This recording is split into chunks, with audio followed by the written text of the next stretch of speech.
Hello, ഞാൻ Vismaya, consultant psychologist hale and happiness. സാധാരണയായിട്ട് എല്ലാവരിലും കണ്ടുവരുന്ന ഒരു കാര്യമാണ് ഇപ്പോൾ ടെൻഷൻ അല്ലെങ്കിൽ ആൻസൈറ്റി.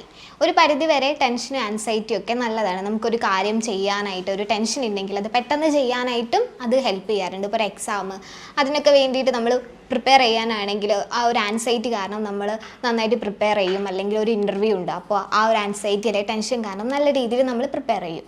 മറിച്ച് ഈ ഒരു ആൻസൈറ്റി അല്ലെങ്കിൽ ടെൻഷൻ ഒരു ഇൻ്റർവ്യൂ അല്ലെങ്കിൽ ഒരു എമർജൻസി സിറ്റുവേഷൻ എക്സാം ഒക്കെ കഴിഞ്ഞിട്ടും അതങ്ങനെ തന്നെ നമ്മുടെ ഉള്ളിലുണ്ടെങ്കിൽ അതിനെ നമ്മൾ കുറച്ച് സീരിയസ് ആയിട്ട് എടുക്കണം. കാരണം അത് നമ്മുടെ ഡേ ടു ഡേ ലൈഫ് ആക്ടിവിറ്റീസിനെയൊക്കെ നല്ല രീതിയിൽ നെഗറ്റീവായിട്ട് അഫക്റ്റ് ചെയ്യുന്നതാണ്.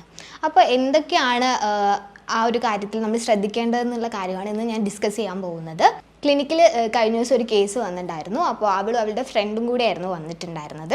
അപ്പോൾ അവർ പറഞ്ഞത് കാര്യം എന്താണെന്ന് വെച്ചാൽ, ഇപ്പോൾ എല്ലാ കാര്യത്തിലും ആ കുട്ടിക്ക് ടെൻഷൻ, ഫ്രണ്ടായിരുന്നു കൂടുതലായിട്ട് സംസാരിച്ചിരുന്നത്. അവൾക്ക് ആൻസൈറ്റി അല്ലെങ്കിൽ ടെൻഷൻ കാരണം സംസാരിക്കാൻ തന്നെ ബുദ്ധിമുട്ടായിരുന്നു. അപ്പോൾ ഫ്രണ്ട് പറഞ്ഞത് ഇങ്ങനെയാണ്, അപ്പോൾ ഒരു കാര്യത്തിലും കോൺസെൻട്രേറ്റ് ചെയ്യാനും പറ്റുന്നില്ല. അപ്പോൾ കുട്ടി സ്കൂളാണ് പഠിക്കുന്നത്, അപ്പോൾ ഇപ്പോൾ +2 ആണ് പഠിക്കുന്നത്. അപ്പോൾ സ്കൂളിലേക്ക് വരാൻ പോലും പറ്റാത്തത്രയും ഒരു ആൻസൈറ്റി അല്ലെങ്കിൽ ടെൻഷൻ അവളിലുണ്ട്. അപ്പോൾ ഒരു വർക്ക് തന്നിട്ട് അല്ലെങ്കിൽ ഒരു അസൈൻമെൻറ്റ് തന്നിട്ട് അത് കംപ്ലീറ്റ് ചെയ്യാൻ പറ്റുമോ, ആ ഒരു ഡെഡ് ലൈനിനുള്ളിൽ അത് കംപ്ലീറ്റ് ചെയ്യാൻ പറ്റുമോ, അല്ലെങ്കിൽ ഞാൻ എഴുതുന്നതിൽ എന്തെങ്കിലും മിസ്റ്റേക്ക് ഉണ്ടോ, അങ്ങനെ ചെറിയ ചെറിയ കാര്യത്തിൽ പോലും എല്ലാ രീതിയിലും, അതിപ്പോൾ അക്കാദമിക്ക് മാത്രമല്ല വീട്ടിലുള്ള എല്ലാ കാര്യത്തിലാണെങ്കിലും, ഒരു ഫംഗ്ഷന് പോവുകയാണെങ്കിൽ കുട്ടി എല്ലാ കാര്യത്തിലും ഓവർ കോൺഷ്യസ് ആവുക, ആ സമയത്ത് പാൽപിറ്റേഷൻ, നെഞ്ചെടുപ്പ് ഉണ്ടാവുന്നതും, അതുപോലെ റെസ്റ്റ്ലെസ്, ഒരു കാര്യവും മര്യാദയ്ക്ക് ചെയ്യാൻ പറ്റാതെ ഒരു വെപ്രാളവും, ഈ രീതിയിലായിരിക്കും കുട്ടിയുടെ ഫിസിയോളജിക്കലായിട്ട് നമുക്ക് കണ്ടുവരുന്ന സിംറ്റംസ് എന്ന് പറഞ്ഞാൽ ഇങ്ങനെയൊക്കെ തന്നെയായിരിക്കും.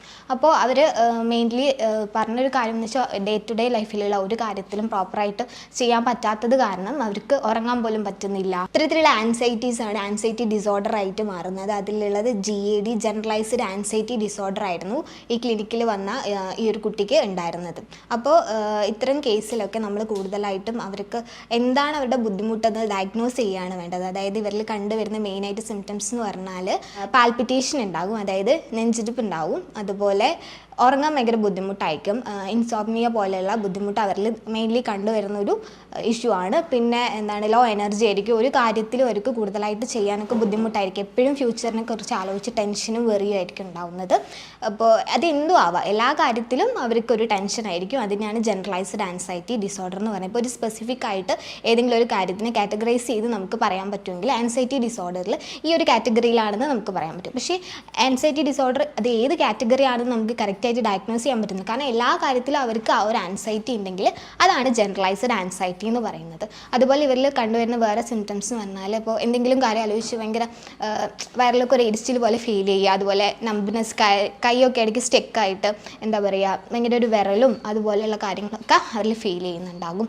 അതുപോലെ റെസ്റ്റ്ലെസ്നെസ്, ഒരു കാര്യവും ചെയ്യാൻ പറ്റാതെ ഇങ്ങനെ വെപ്രാളം കാണിച്ച് ഇങ്ങനെ നടക്കുന്നത്, അതുപോലെ കോൺസെൻട്രേറ്റ് ചെയ്യാൻ പറ്റുന്നില്ല, ഒരു പെർട്ടിക്കുലർ കാര്യത്തിൽ അവർക്ക് പ്രോപ്പറായിട്ട് ഒരു കോൺസെൻട്രേഷൻ കൊടുക്കാൻ പറ്റുന്നില്ല. അതുപോലെ എനർജി ഇവരിൽ ഭയങ്കര ലോ ആയിരിക്കും. എന്തെങ്കിലും ഒരു ചെറിയ കാര്യം കിട്ടിയാൽ തന്നെ അത് ആലോചിച്ച് ഓവർ തിങ്ക് ചെയ്ത് കംപ്ലീറ്റ് എനർജി വേസ്റ്റ് ആക്കും. പിന്നെ ഒരു ഡേ തന്നെ അതിനെക്കുറിച്ച് ഇനിയായിരിക്കും, ഒരു ചെറിയൊരു കാര്യമായിരിക്കും, ഒരു പെർട്ടിക്കുലർ കാര്യമായിരിക്കും, അത് നോർമലി ചിന്തിക്കേണ്ട ആവശ്യം പോലും ഉണ്ടാവില്ല. പക്ഷേ അവരെ സംബന്ധിച്ച് അത് വലിയ കാര്യമൊക്കെ എടുത്തിട്ട് അതിനെക്കുറിച്ച് കംപ്ലീറ്റ് ഡേ അത് ആലോചിച്ച് തന്നെ വേസ്റ്റ് ആക്കുകയാണ് ചെയ്യാറ്. അതായത് എന്താണ് മുന്നോട്ട് എന്നുള്ള കാര്യത്തിൽ അവർ ഓവറായിട്ടായിരിക്കും കോൺഷ്യസ് ആവുന്നത്. ഇത്ര ആൾക്കാർ ചിലപ്പോൾ നമ്മുടെ കൂടെ തന്നെ ഉണ്ടാകും, ഒരുപാട് പേരെ നമ്മൾ കാണുന്നുണ്ട്. അപ്പോൾ നമ്മളത് എന്തോ ഒരു ടെൻഷൻ അല്ലേ ആൻസൈറ്റി അല്ലേ, അതിപ്പോൾ അത് കഴിഞ്ഞാൽ മാറും എന്ന് കരുതിയിട്ട് ചിലപ്പോൾ നമ്മളതിനെ വിട്ട് കളയും. ഒരു പരിധി വരെ ഇത് എല്ലാവരിലും ഉണ്ടാകും, പക്ഷേ അത് ഏതെങ്കിലും ഒരു പെർട്ടിക്കുലർ കാര്യം കഴിഞ്ഞ് കഴിഞ്ഞാൽ ആ ഒരു ആൻസൈറ്റി അല്ലെങ്കിൽ ടെൻഷൻ മാറും. പക്ഷേ ഇത് കണ്ടിന്യൂസ് ആയിട്ട് ആ ഒരു പ്രോബ്ലം കഴിഞ്ഞിട്ട് ഇതേ ആൻസൈറ്റി പോകുന്നുണ്ടെങ്കിൽ നമ്മൾ മനസ്സിലാക്കേണ്ട കാര്യം എന്ന് വെച്ചാൽ അവർക്ക് ജനറലൈസ്ഡ് ആൻസൈറ്റി ആണുള്ളത്. അതായത് ഒരു ആൻസൈറ്റി ഡിസോർഡറിലോട്ട് അത് എത്തിക്കഴിഞ്ഞു. അപ്പോൾ അവരൊന്ന് സമാധാനിപ്പിക്കുന്നതിന് പകരം എന്താണ് ഒരു പ്രോപ്പറായിട്ട് അവർക്ക് നമ്മൾ കൊടുക്കേണ്ടത് എന്ന് മനസ്സിലാക്കിയിട്ട് അങ്ങനെയുള്ളൊരു ഹെൽപ്പാണ് നമ്മൾ ചെയ്യേണ്ടത്. അതായത് ഒരു മെൻ്റൽ ഹെൽത്ത് പ്രൊഫഷണലിൻ്റെ ഹെൽപ്പാണ് അവർക്ക് അപ്പോൾ നമ്മൾ ചെയ്തു കൊടുക്കാനുള്ളത്. ഇതുപോലുള്ള ഒരു സൈക്കോളജിക്കൽ വീഡിയോ ആയിട്ട് നമുക്ക് മറ്റൊരു വീഡിയോയിൽ കാണാം. Thank you.